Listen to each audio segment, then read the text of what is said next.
are all together and they're dancing and singing Kumbaya. Everybody's wrong. Let me kind of lay out what this stuff is. So natural gas is normally transported by pipe because it's difficult to move, it's difficult to store, it's difficult to produce. And so you'll have a pipe network like in North America that is separate from the pipe network in Europe, which is separate from the pipe network in China. Those are the three big ones. You got some smaller ones around the world. They don't connect, or they can't connect. And so if you want to link these together, what you need to do is have a facility on a coast that will chill the stuff down to something like negative 300 degrees or so. And then it's a liquid, and then you put it into a specially designed tanker that can handle these cryogenic fluids. And then you transport it across the ocean to another facility where it unloads and is regasified and then put into the new system. Now, we've been doing this for a few decades, but it's only in the last 15 years that it's really started to become big. And the primary reason for that is the environmental movement, because natural gas, if it's properly burned in an appropriate facility, a combined cycle natural gas plant, generates about half of the CO2 emissions of, say, a coal plant. Also, you can spin up a natural gas facility in just a few minutes, as opposed to a coal facility, which can take hours to even days. And so if you want to pair it with, say, wind and solar, it's the perfect complement fuel, because when the sun goes down or when the wind stops, you can just turn this thing on. And so if you want to get the full capacity from your wind and your solars, you really have to have a conventional system that's dispatchable like natural gas. Now, the United States currently has enough capacity, nameplate capacity, to chill and ship about 13 billion cubic feet of this stuff per day, which makes it the largest exporter in the world already. And under construction are facilities that would allow another 12 BCF per day, which, if you remove the United States' existing capacity from that, that's again the world's largest. And then there's already been stuff permitted for another 16 billion cubic feet per day. So, you add those three together and, where we are right now, that's enough to supply all of Japan. If we bring all of these online, that's almost enough to supply all of Europe. And the Biden freeze doesn't touch any of that. It is a pause of the review process for new facilities. Now, if the United States were to bring these all online, so 13 today, 12 in a few years, and down the road, maybe another 16. You're talking, 40? Yeah, it's more than 40 BCF. And that would be roughly 1/4 to 1/3 of total U.S. consumption of natural gas. If we did get the number that high, we'd have a lot more price linkage between the U.S. market and everywhere else. Remember, natural gas is pretty much sequestered, and LNG has traditionally just kind of played at the margins. But if we had this kind of volume, then Americans would start to be exposed to global natural gas prices. If that were to happen, instead of this $2 to $5 range that we've kind of become used to and is probably going to be our norm for the next few decades, we'd probably see prices regularly going above 15 or 20 as we have international price shocks because of things like, the Ukraine war, or something blowing up in the Middle East. When you only have about 10% exposure, or in our cases a little bit, 10%? Yeah, we got about 10% exposure. The price swings are very muted. And so back in 2021, when the Ukraine war was hot and heavy and we thought we were going to lose all the Russian gas at the same time, the Europeans were dealing with natural gas prices that were well over 70 for a few months, and it was pretty ugly for their industrial stuff.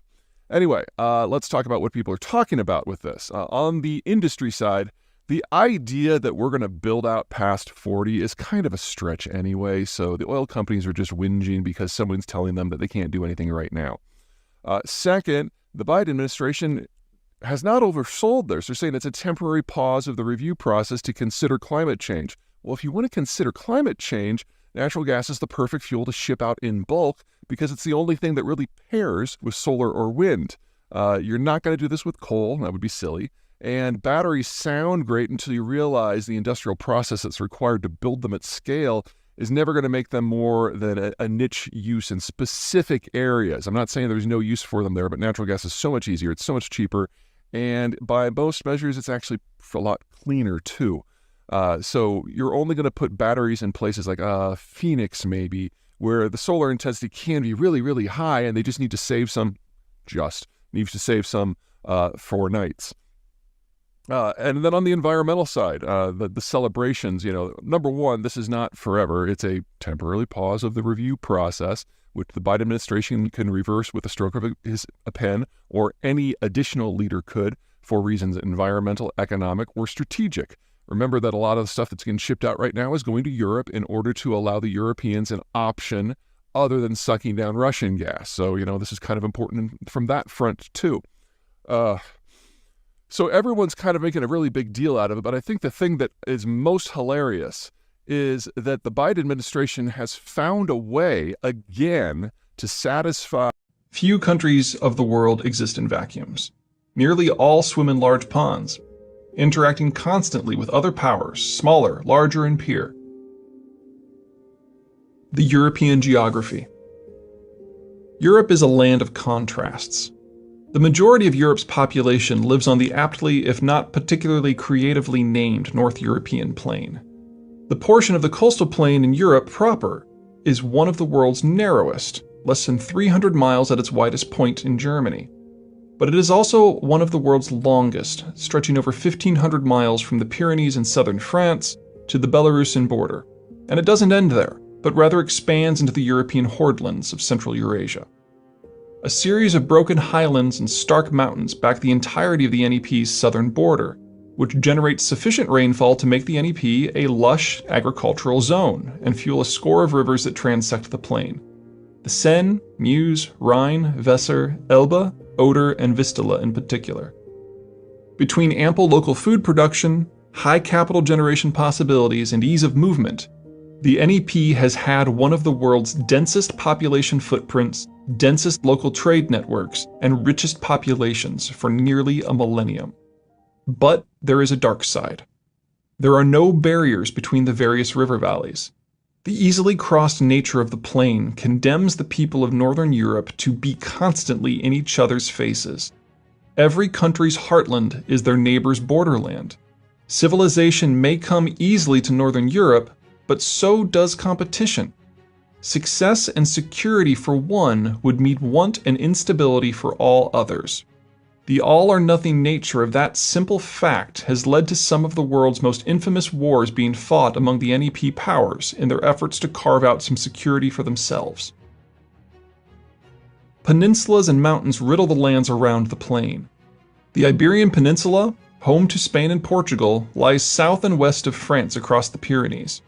The Alps separate Germany and France from Italy's Apennine Peninsula, and the Balkan Peninsula is on the far side of the Carpathians from Austria and Poland. Most of Scandinavia is self-contained on its eponymous peninsula. In every case, the balance of transport proves true. Mountains inhibit movement, and peninsulas limit lines of approach. The insulation that geography grants the peninsular states allows them to stay somewhat apart from the cultural, economic, and military crucible that is the NEP. That's doubly true for Europe's islands, two of which merit specific attention. Denmark's island of Zealand has been home to half of the Danish population since its emergence as a force in the 8th century. The Danes are and always have been an island people who own a peninsula rather than the other way around. A more recognizable island people are of course the English, who call Great Britain home. The peoples of both islands have long acted independently of the NEP. The strongest tie that binds the peninsulars and the islanders together is a fear that someone on the NEP might actually emerge victorious from their perennial competition. Should that ever happen, the richness and might and power of the plain would no longer be spent on local feuds, but instead be available to surmount the geographic barriers that have long protected the peninsular and island peoples. A continent riven by war is hardly how most of us think of Europe, but that is because the Europe we know has been transformed utterly by Bretton Woods. With the imposition of Bretton Woods in the American Alliance Network, the Europeans no longer needed to struggle for iron ore, or steel, or oil, or food, or spices, or markets, or borders. Instead of battling to be the NEP colossus, France and West Germany could cooperate economically and focus on exporting to wider Europe and the wider world. Instead of being nervous about the NEP uniting, countries on the European periphery could, with some caution, participate in Bretton Woods' Legion trade opportunities. The Europeans were not only able to take a vacation from geopolitics, but a vacation from their own brutal history. The result, as elsewhere in the world, was 70 years of peace and prosperity, although in Europe the emphasis was definitely on the peace part.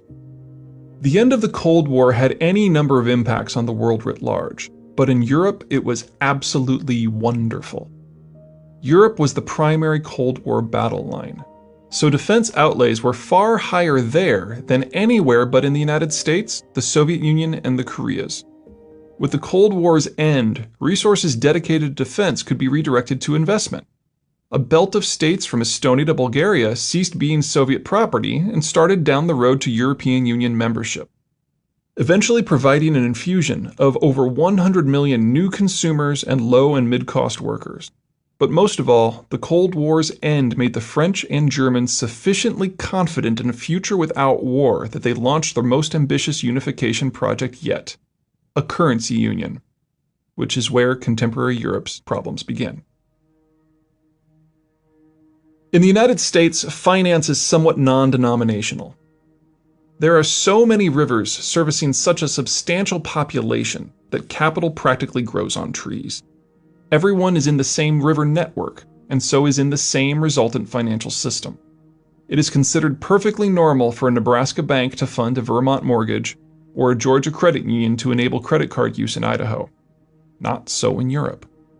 Europe's river systems are not integrated, and the differences that fact spawns do not end with different languages and identities. French trade travels on French rivers with French profits deposited in French banks where they are used to further French goals. Rivers, trade, and banks are all considered national assets.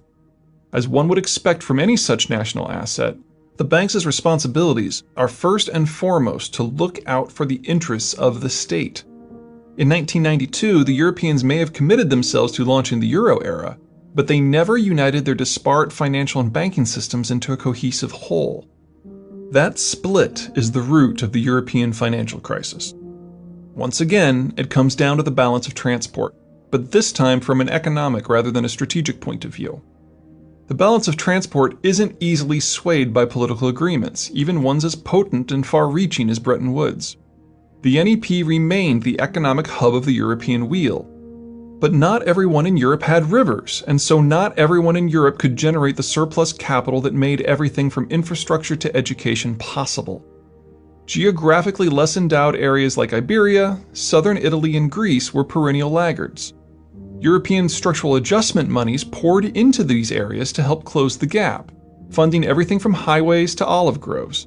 But the capacity created by this assistance couldn't hope to keep up with what the richer portions of Europe invested into their home systems simply as a matter of course.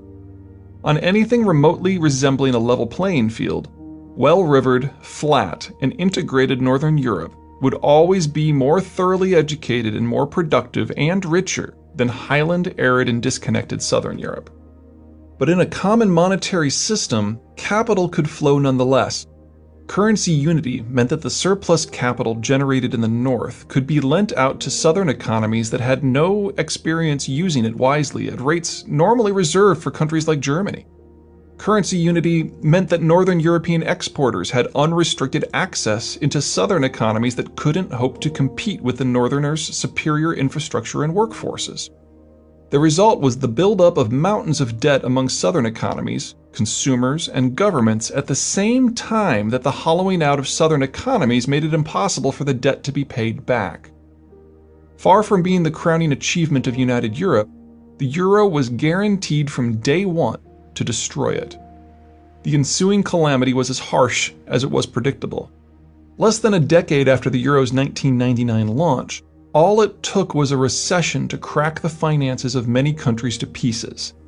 The now infamous bailouts of Greece and Ireland, and the less notorious bailouts of Latvia, Portugal, Hungary, Cyprus, Romania, and Spain, have as of February 2014 collectively totaled over 600 billion euros in funds transfers and write-offs. At the time of this writing, the Europeans are not quite to the point that they can admit to the inanity of the euro. Most serious efforts are still focused on helping a broken system limp along. Unfortunately, Europe's corporate, government, and consumer debt crisis is only one of 7 challenges that the Europeans face, and it is probably their most manageable.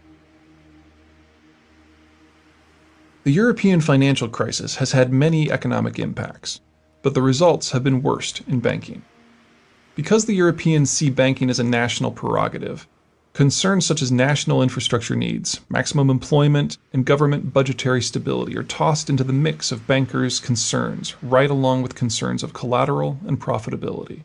This has encouraged, and oftentimes actually required, Europe's banks to put national directives above corporate decision-making, particularly on topics like due diligence. This enables European governments to use their banks as a means of speeding investment in this or that targeted sector, to construct or repair infrastructure sooner than if they had to raise capital from private sources or taxes, or to help maintain governmental budgets in times of stress by simply directing the banks to invest in government bonds. Unsurprisingly, many of Europe's banks are state-owned in majority or in part, and even those that are not are often used as slush funds for various political interests at the local, regional, and/or national level. In essence, the various governments see the financial sector as a tool of governance and use it as such. An excellent example is that of Belgian-French bank Dexia. Many Belgian communities purchased shares in the bank to ensure that they would always have a strong private demand for their local debt. If a private corporation had done something similar, it would have been illegal in Europe and the United States as an antitrust violation. As the European financial crisis deepened in 2008, it became obvious that investors were shunning the bonds of highly indebted governments, such as Belgium, where the national debt was rapidly approaching the country's total GDP. Dexia did not join the exodus. Far from it. Its owners, Belgian government entities, directed Dexia to purchase even more Belgian debt. As the financial crisis proceeded, Dexia assets soured, especially its government debt. The bank ran out of operating capital, and in September 2008, it was forced to apply for bailout assistance. The bank's assets were so overvalued and its operating capital so negative that it cost taxpayers 6 billion euros over 2 bailouts to close the thing down. As regards geopolitics, this has 2 inevitable outcomes. First, in Europe, finance writ large is state-directed rather than market-directed. That maximizes the presence of the state-linked banks in the broader system, while minimizing the involvement of non-government financial sectors such as stock markets and corporate bonds. This is the opposite of the American system, where finance is somewhat agnostic and government's involvement in the sector is normally limited to regulatory matters. Consequently, approximately 70% of all private credit in Europe is obtained from banks, while in the United States it is the faceless stock markets that generate fully half of all credit, with banks playing only a supporting role. The second outcome of this bank-centric system is that when Europe suffers from a recession, its banks' highest priority is to keep governments functioning. That means they must double down on financing government deficits. Couple the financial crisis with a recession, and banks simply have no resources remaining to lend to businesses and consumers. This means that until Europe can rectify the financial imbalances the euro has caused, any growth in Europe must occur without more than middling participation from its banking sector, a sector that controls nearly all of the system's available credit. That would be bad enough if everyone involved still agreed what the goal of a united Europe was. That, alas, is a degree of unity that no longer exists. The European Union and its predecessor, the European Economic Community, has always been a strange animal.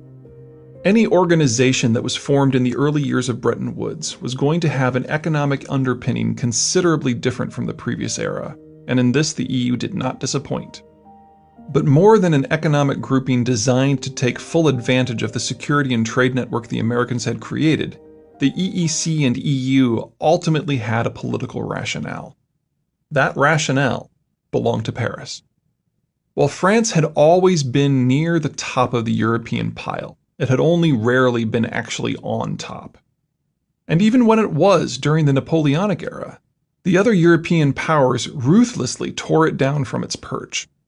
After Napoleon's fall from grace, France refounded itself and attempted to resume its position as the premier European power. It never made it. The British stymied the French in the wider world just as the Prussians did within Europe. And in 1871, Paris found itself not simply under German occupation, but being forced to cede territory and the authority to manipulate Central European affairs to Berlin. The rest of the story includes French devastation in the World Wars. But the American-forged security arrangements of the post-World War II era provided Paris with some interesting opportunities. Austria had been split off from Germany, and both had been parceled up and occupied. Italy was cast adrift. The British had gone home.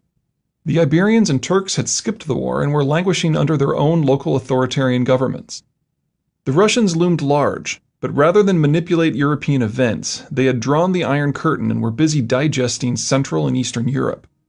The only truly involved powers on the continent were the Low Countries of the Netherlands, Belgium, and Luxembourg, a trio that could not resist French power without considerable assistance, and there was no assistance to be found.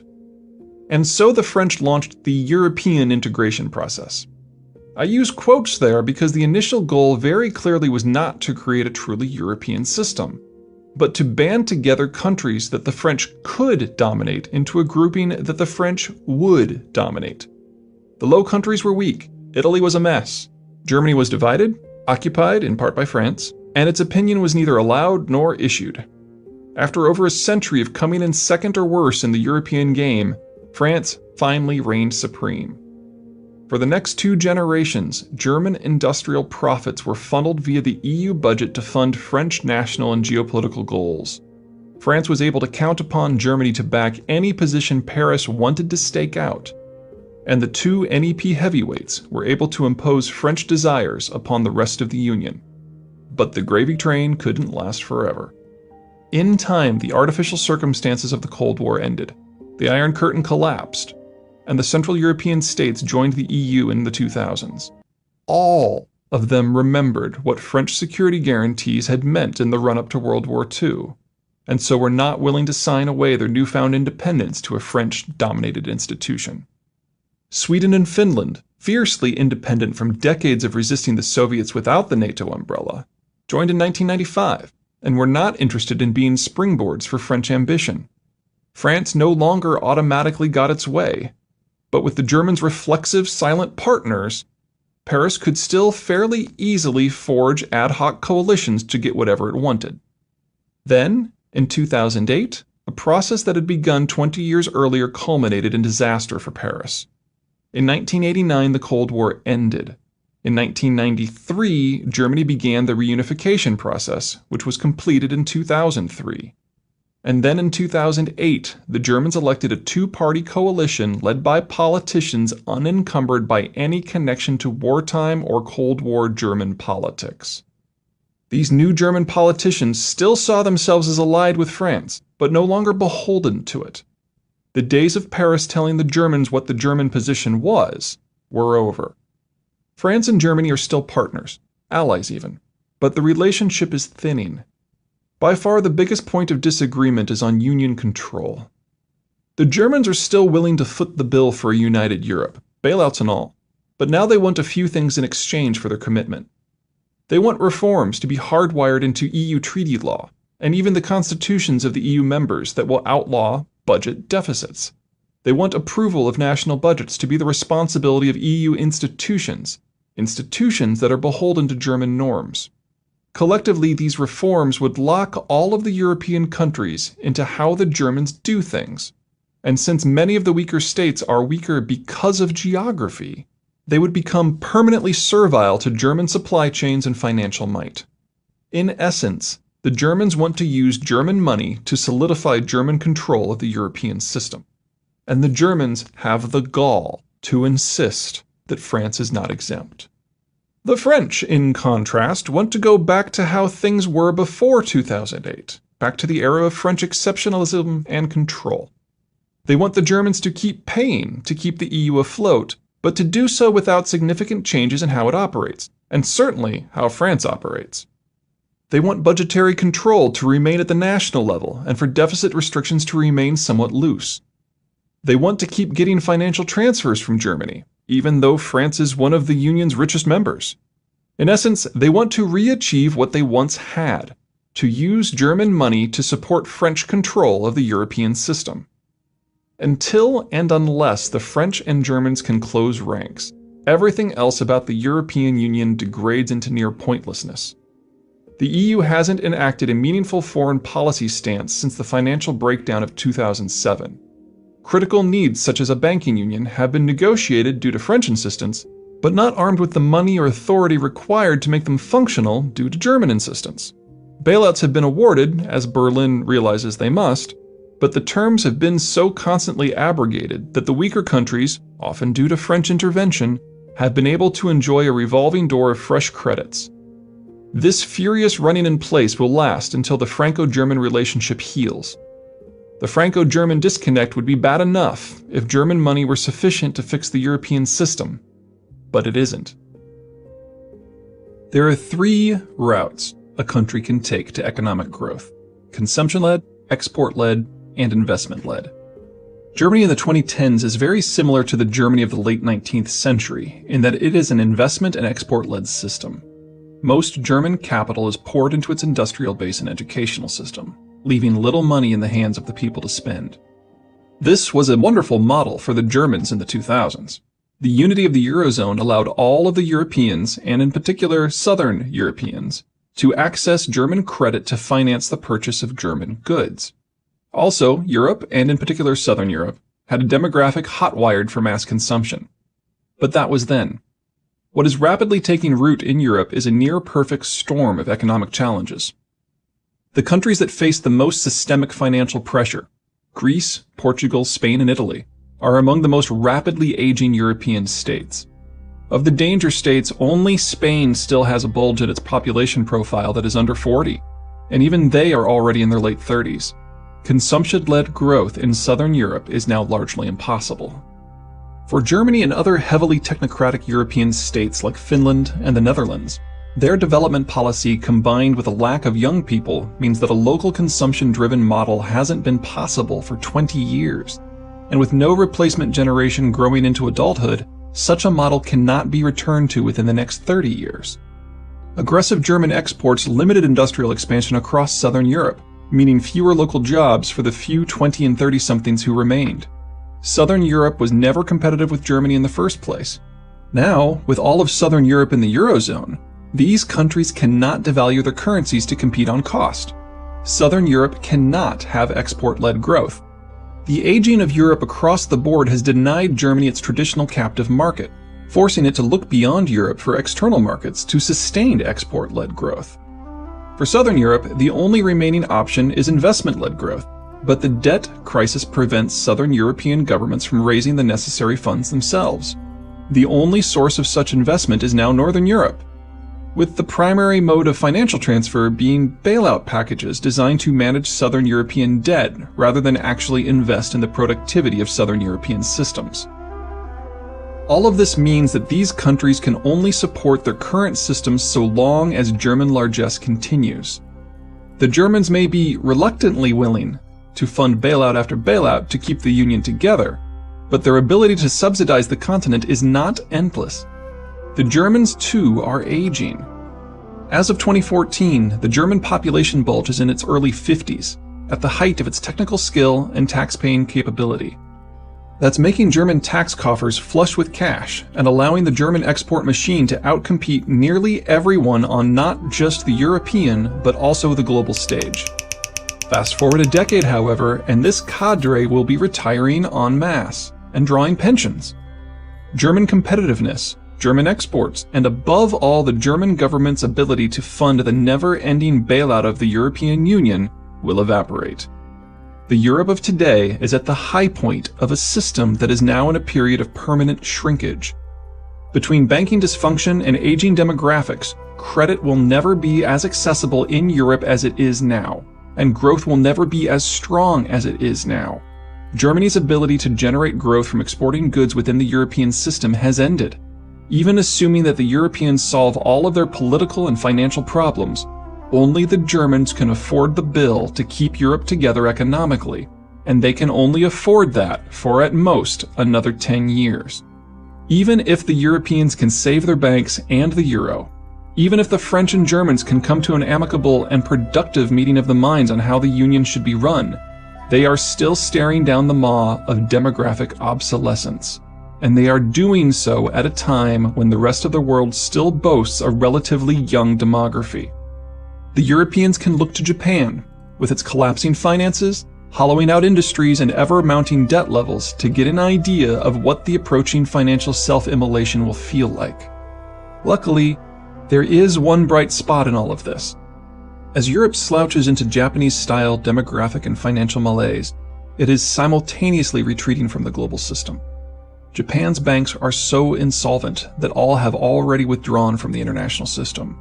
Europe is now following suit, with European financial involvement in everything from investment in East Asia to trade finance becoming an ever less European affair. As Europe's crisis worsens and spreads, it is inadvertently fencing itself off from the international system. When the European system does finally snap, it probably won't be taking the rest of us with it. Problem 5. Germany in crisis. The two world wars did not so much confirm Germany's aggressiveness as it confirmed their desperation. Germany is too exposed to rivals at most points of the compass. No matter how successful the Germans may be in prosecuting a war in one direction, they simply lack the numbers to be successful in all of them. The only way Germany can compete is to be better than its neighbors. Better education, faster financing, higher levels of efficiency, more productive workforce, more advanced industrial base, better infrastructure. This certainly allows them to prevail in struggles against any of their rivals, but it has never enabled them to prevail against all of them. Invariably, German success breeds ever larger and more powerful anti-German coalitions that eventually overpower it. Unless, of course, someone changes the rules of the game. That is precisely what the Americans did with Bretton Woods. The Americans granted the Germans access to all of the raw materials and markets they could ever need. The Americans also incorporated the Germans into an alliance network in which their neighbors were actually helping to defend Germany instead of threatening or resisting it. In a complete geopolitical flip, Germany's rivals turned alliance partners had become economic partners as well. But the Germans didn't stop being hyper-efficient. All of their organization and energy was now wholly focused on their industrial base and export industries. Bretton Woods didn't just allow for the end of European violence and the formation of the European Union. It also created a platform from which German economic and financial power would prove unassailable. Unable to compete with the Germany that was not weighed down by egregious defense costs, countries as varied as the United Kingdom, France, Spain, and Greece saw their economies steadily hollowed out by superior German industrial output. And in the post-Cold War era, German life got even better. NATO expanded to the former Soviet republics, ending Germany's status as a border state. Reunification injected 16 million low-cost but still highly skilled East Germans into the West German system. That's kept a lid on labor inflation, one of the perennial bugaboos of Germany's high-skilled labor economic model. Even the European financial crisis has helped. Lumping straggling countries like Italy, crisis countries like Ireland, and dysfunctional countries like Greece in with hyper-efficient Germany has put substantial downward pressure on the euro. German exports can outcompete almost anyone, anywhere. Well, it was fun while it lasted. Without the Americans imposing and guaranteeing Bretton Woods, there will be no NATO and no global economic trade network. The 32% share of German exports that requires open sea lanes and American largesse represents 16% of German GDP. A greater relative portion than all American trade with the entire world. The remaining 68% of German exports, over one-third of German GDP, just shy of $1 trillion, is not immediately in danger as they are sold to countries either within the European Union or physically close neighbors such as Switzerland, Norway, Ukraine, and Russia. But there is nothing to say that these exports will be secure or stable. Bretton Woods granted market access and physical security guarantees and made the peaceful evolution of the European Union possible.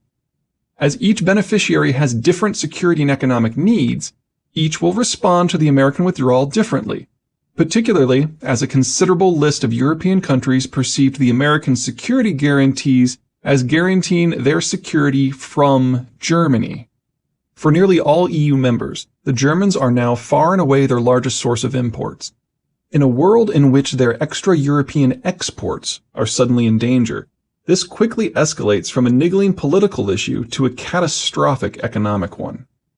Living in a world in which German industry dominates your economic life is one thing, but waking up to discover that the Americans are no longer holding the Germans in check is quite another. Perhaps Germany's biggest problem will be there is no single place, or even 5 places, that the Germans need access to if they are to survive. Courtesy of Bretton Woods, the economic geography of early 21st century Europe is far more entangled than that of any other age of German independence. The most accessible energy production sites are nearly 2,000 miles away, either in Azerbaijan or northwestern Russia. And Germany needs 2.2 million barrels of crude imports daily. As far as raw materials are concerned, everything from aluminum to iron ore is no longer even produced in Europe, which is long since mined out. German supply chains are no longer exclusively nationally held, but are instead dependent upon intermediate inputs and even finishing work in Belgium, the Netherlands, Austria, Poland, and the Czech Republic. This all makes Germany sound like a dependent has-been, doesn't it? But this is Germany. And German organizational acumen and efficiency are not limited to industrial policy. When sufficiently motivated, the Germans are capable of transformations that are as startling as they are rapid. An end to Bretton Woods provides the motivation. Every country that chooses to restrict trade access will be one that the Germans will have to consider both a competitor for now restricted supplies of raw materials and a now denied end market. That might sound innocuous enough, but consider that such concerns were the driving rationale behind the last 6 wars the Germans initiated. World War II, World War I, the Franco-Prussian War of 1870-71, the Austro-Prussian War of 1866, and the Schleswig Wars of 1848-51 and 1864. Germany may not have much of a military at the present, but neither did it in 1935, just 5 years before it conquered 8 of the 9 countries that it currently borders. This isn't Uzbekistan or Japan, where the requirements are nearby so the path is obvious. This isn't Saudi Arabia or Iran, where the threats and so the necessary steps to counter them are clear. Without Bretton Woods, Germany's mere existence is a threat to the very neighbors that Germany needs if it is to continue as a successful country. And under Bretton Woods, the German economy has grown so much that even a deal with all of them still wouldn't give Germany the energy, resources, and markets it needs. Without the Americans, Germany's economic crisis quickly escalates to a European-wide strategic crisis, where the paths and outcomes are clear to no one. The only certain variable is that the Germans will not lie down and die. For the 4th time in the past 150 years, they will challenge the European status quo. Only time will tell if they will shatter it. The Europeans have 2 neighbors, Turkey and Russia, who are likely to ramp up their pressure on the European periphery in the next decade. For the past decade, a slowly awakening Turkey has played in the Middle Eastern sandbox. And it has discovered that the Middle East is full of intractable issues, bad blood, and above all else, lack of economic benefit. The countries of North Africa, the Levant, and Iraq combined have a smaller combined economic footprint than Spain, a mid-sized European economy. The Middle East is not Turkey's future. Historically, the old Ottoman economic and intellectual heartland wasn't in the Middle East or even in Anatolia. It was in the Balkans, and that's where its future will be as well. Currently, 2 things are holding the Turks back from this path. First, the current regime is new, having been in government for only a decade. They are still learning what works and what doesn't, and most of all, why. Second, NATO and the EU dominate the Balkans, with Slovenia, Greece, Croatia, Hungary, Romania, and Bulgaria all full members of both organizations. So long as the American security umbrella remains functionally in place, and so long as the EU continues existing in its current form, the Turks face limitations in what they can do to their northwest. Both of those barriers exist on borrowed time. The EU is likely to devolve, in the best-case scenario, into more of a glorified free trade zone, but not one with any pretensions to a common foreign or security policy. As for the Americans, their falling interest in the world writ large is something the Turks will be able to scrutinize closely. Turkey is a NATO member. Ankara will be able to detect precisely when the alliance's security guarantees devolve from relevance to mere words on a page. The only question is timing. Russia, by contrast, faces no political or alliance constraints on its ability to pursue a strategic policy to its west. However, unlike Turkey, it does face a time pressure.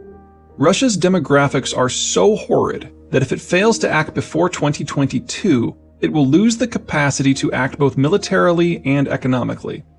This puts Russia on a collision course with the 8 EU members on the edge of what the Russians see as their preferred border zone: Finland, Estonia, Latvia, Lithuania, Poland, Slovakia, Hungary, and Romania. It would seem that the Russian challenge to Europe's future is rather obvious. Well, yes and no. Yes, in that Russian pressure on places like Ukraine is both palpable and increasing. Yes, in that the emotional state of these 8 European countries ranges from intense concern to panicked paranoia at the rising Russian tide. And yes, in that should Russia follow a piecemeal approach, it can encroach upon Europe's eastern borders without unduly provoking Western Europe's heavyweights. No, in that the reactions of some of these countries to Russian encroachment may be even more injurious to the concept of European unity than the Russians themselves. As the country where the North European plain transitions into the Eurasian Hordelands, Poland will decide Russia's success in re-anchoring between the Baltic Sea and the Carpathians. The Poles realize what is at stake and have been taking steps toward a plan for several years.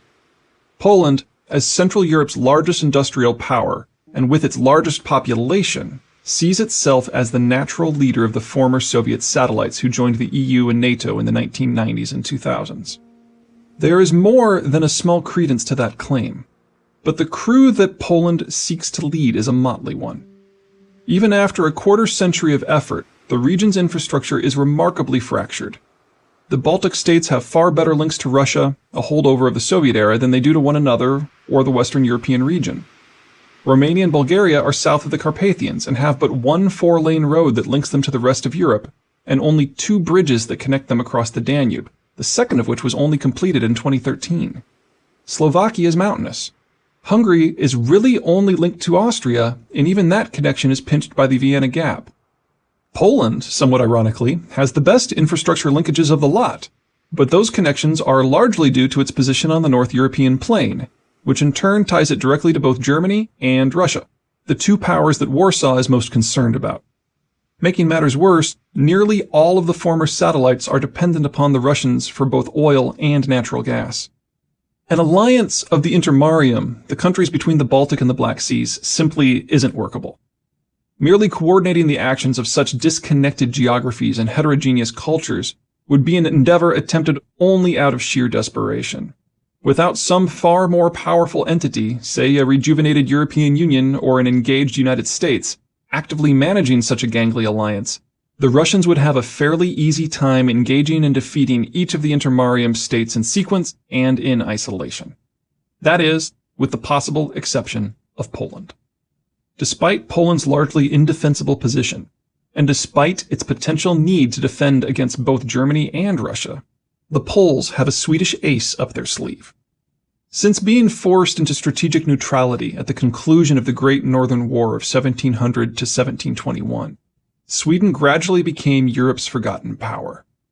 While technically a continental power, Sweden boasts water to its south and east, mountains to its west, and taiga and tundra to its north.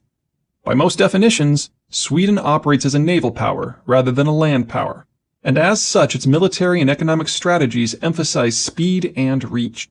But they do so in a manner somewhat different from other naval powers. Oceanic-oriented cultures like England and Japan were made famous because they became experts harnessing the wind to cover vast distances over open seas. Their vessels were notable for their relatively small crews, the wind did most of the work, and relatively large cargo areas. Lots of supplies were needed to keep the crew alive on long voyages, and lots of trade goods were needed to justify the trip in the first place. With large, manpower-light vessels, the British needed to interact with the locals right on the coast. They could rarely afford to penetrate inland with the men they brought, and any such excursion would have to occur on foot. Their boats, whose propulsion was limited by the whim of the wind and the depth of the water, could not easily or reliably sail on rivers. The result was an empire built on indirect rule and coastal trading depots. Early Sweden's approach was considerably different, because Sweden's regional geography was considerably different. The Danish island of Zealand kept the Swedish Vikings and later the Swedish Empire locked in the Baltic, a very small place compared with the oceans. There was no need for the Swedes to learn to sail when they could simply row. Instead of huge, wind-powered vessels with small crews, the Swedes used small, oar-powered vessels with large crews. The more men, the faster the vessel could go. Short trips meant less need for supplies. Whereas the British made landfall with small, scrawny, scurvy-ridden landing parties eager to trade, the Vikings made landfall with large, strapping warriors eager to satisfy more basic instincts. Because longboats have such shallow drafts, and because they were manned by lots of brawny Vikings, they could easily be rowed upriver and even portaged. Unique among the naval powers, the Swedes punched deep inland and even showed up as far away as Constantinople from time to time. This more direct approach is still reflected in Swedish strategy. Its military remains remarkably amphibious, and its defense industry depends upon no external power. Its economic relationships are direct and deep, seeking full ownership, in contrast to the Anglo preference of involvement via minority share purchases. But Sweden remains undeniably maritime, valuing trade and financial connections over the hardwired infrastructure and military links of land-based powers. Even now, 3 centuries after Sweden's grand defeat in the Great Northern War and its banishment to neutrality, the Baltic Sea remains a Swedish lake. Much of the world has forgotten this, but not Sweden's neighbors, because they were first raiding targets, then part of the Swedish Empire, and now part of the extended Swedish family, literally. Another culture that hasn't forgotten are the Russians, whose rivers are not particularly amenable to traditional maritime transport, but were perfect for the Viking expeditions of the previous age. The issue for the Russians and Germans isn't that Poland wants to be the brain and muscle of an anti-Russian and maybe anti-German intermarium, but that Sweden has every interest in making sure that the Poles succeed. Like Poland, the Swedes fear undue German or Russian influence regardless of the form it takes. And while Poland might have some difficulty spackling together an alliance, Sweden already has one. The familial relations of Viking and Imperial Sweden do not just include the weaklings of Estonia, Latvia, and Lithuania, but also Finland, Norway, and Denmark, economically developed, culturally united, militarily robust countries that boast more than enough petroleum to supply everyone in the extended Swedish family, and Poland as well. By any measure, a Swedish-Polish alliance would be a mating of synergies. Sweden is an advanced maritime technocracy, while Poland is a modernizing land-based industrial power. Sweden has the money and technology needed to make Poland bloom, and Poland has the market to make it worth Sweden's while. And neither are in the Eurozone, so at least part of the European carnage to come will pass them by. Numbers will still prove a problem. There are under 10 million Swedes to support fewer than 40 million Poles against over 80 million Germans and some 140 million Russians. If Poland is to be successful, it will need more than simply Swedish help. Which brings us back to the Americans. The benefits of a Poland that can preserve its independence are undeniable. It would keep Central Europe out of either the German or Russian sphere of influence, and condemn both Germany and Russia to remain locked down in local issues. Unfortunately, Poland's case and its intermarium alliance is hopeless. Keeping Poland in play would require substantial commitment of technology, treasure, and in the end, likely even blood. It is exactly the sort of commitment that the Americans will try to avoid in the new era. If the Americans are to be drawn into continental European affairs, it will be via the Swedish vector. Sweden is no pocket power. Sweden has a stable economy, a tight circle of capable allies, a top-rate military force, and uniquely in Europe, a rock-solid financial system. The trick will be to manage and bolster Poland via Sweden, so that the Americans can remain one step removed from the NEP. From the American point of view, Sweden makes Poland worth a second look. Poland will need that second look, because Warsaw dare not adopt a defensive strategy. It has no geographic barriers to hunker behind, and Swedish and American backing or not, it cannot possibly absorb and repel a German or Russian surge. For Poland to be independent, it has to somehow keep the competition away from its borders. The best way to do that is for the Poles to poke Ukraine as mercilessly as possible to keep the Russians off balance. Considering the Russian view of the importance of Ukraine, this is far from a low-risk operation. Should the Americans decline, the Swedes and Poles do have a fallback. Sweden nearly did not join the Treaty on the Non-Proliferation of Nuclear Weapons when it was negotiated in the 1960s, because Stockholm thought it would need nukes to dissuade Soviet expansionism. Its robust nuclear industry is both sophisticated and homegrown, and could construct a crude weapon in a long weekend. In this corner of the world, deterrence may not just be for superpowers. Scared New World. Life after Europe. Any of these factors could bring everything that matters in contemporary Europe crashing down. With such a melange of moving parts, something will have to give. What most of the world, and certainly most of the Europeans, have forgotten is that Europe has never taken a united foreign policy or security stance except under the direct, some would say domineering, leadership of the United States. With American economic and security guarantees on their way out, all options will be on the table, and something will give. In short, Europe is going to be a mess, and not the slightly amusing, organizationally dysfunctional mess that has been on display at most EU summits this past decade, but more of this seething cauldron of dislocation and war that it was in the 5 centuries before 1945.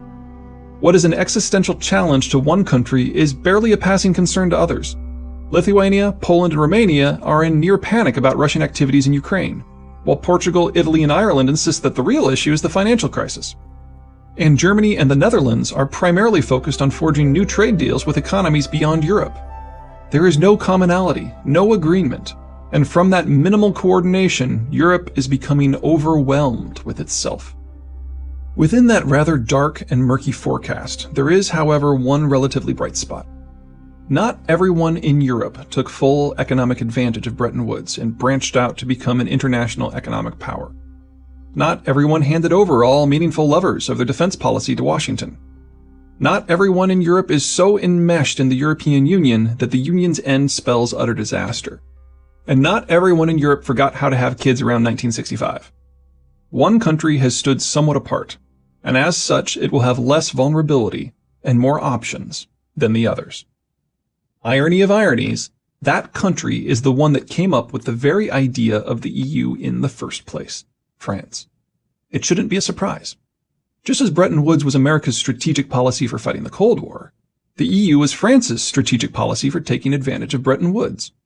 Alone among the major powers, Washington and Paris never hitched their economic systems to what were ultimately strategic gambits. France's economy is only half as dependent on exports as Germany's. It is among the world's foremost agricultural exporters. By European standards, it has a fairly healthy demography, still benefiting from a fairly robust birth rate.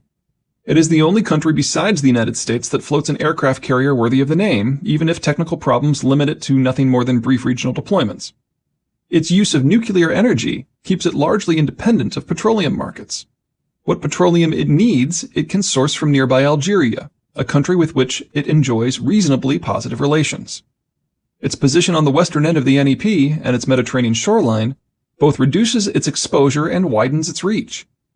Unlike Germany, where needs are legion and the places that can satisfy those needs are scattered, French needs are limited, and solutions to those needs are nearly all local.